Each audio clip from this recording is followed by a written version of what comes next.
Thanks for sharing, you know, some of your time. My name is Khalif White, and like I said, I'm the chef of Sex Gumbo. And before we get into it, I just want, when you heard Sex Gumbo, what's the first thing that came to mind? Spicy. Intense. Yeah. I don't know, I guess I was kind of confused about what it was. But after you explained it, I was like, okay, this sounds kind of interesting. Yeah, that's cool. Mysterious. Kind of want to know what it's about. Yeah. Right.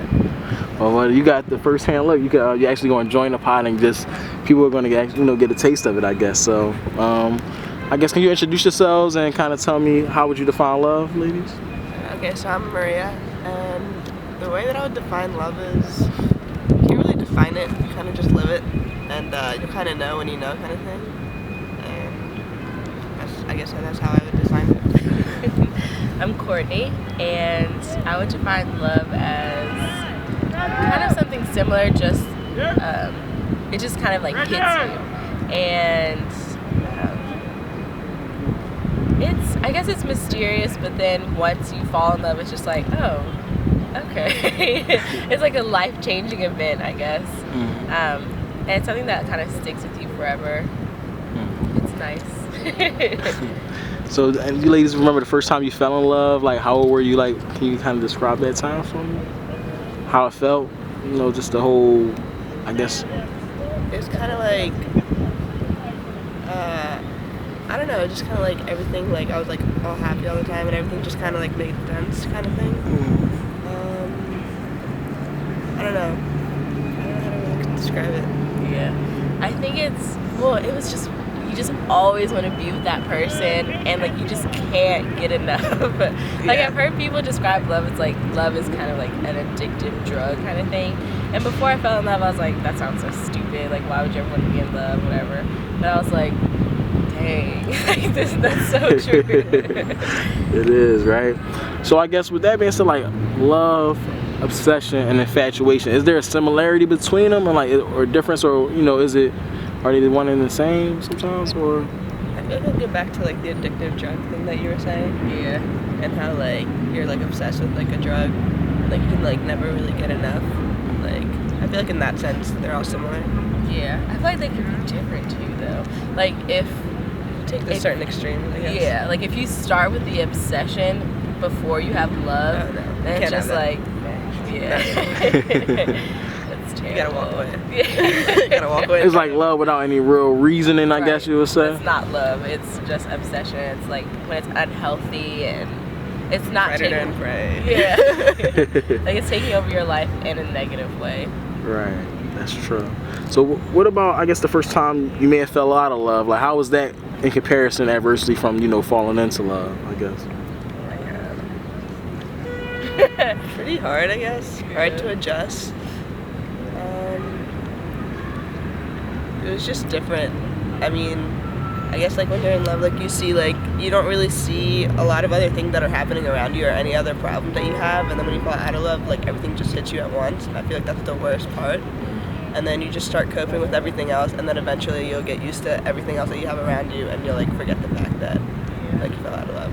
So Right. I think it's like, I mean, this sounds really kind of sadistic or whatever, but kind of like when you have somebody close to you that dies, that's kind of what it's like. Yeah, pretty much. Like it's like you went through somebody, like you had somebody close to you that basically just died, and it's like, what do I do now?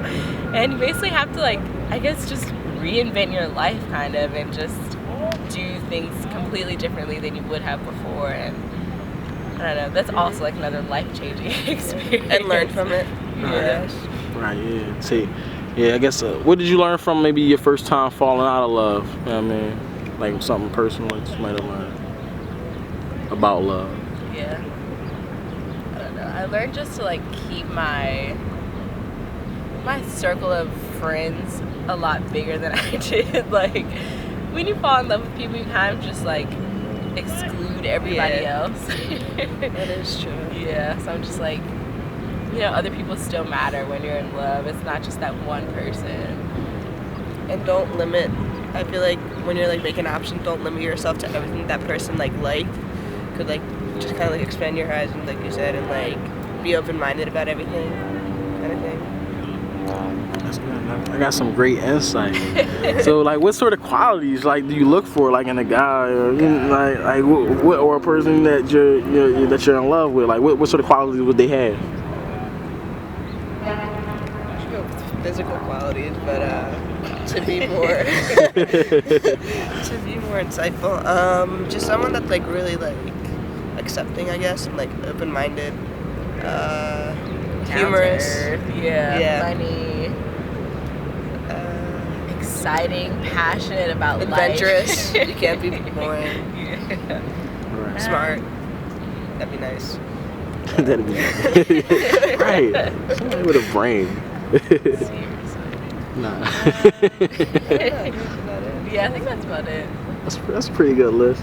So how would they know? Like, you know, how would they know from you? Like, hey, you know, I think she's digging me because she has like what sort of, how would you show somebody that you had those feelings for? I mean, if you mean like he thinks that maybe we're in love? No, you, like, how would you know? Like, how would you show somebody that you was in love? Like, you know, they might not know, but certain things that you do, it indicates to yourself, like, you know, I think I love this person now. Yeah.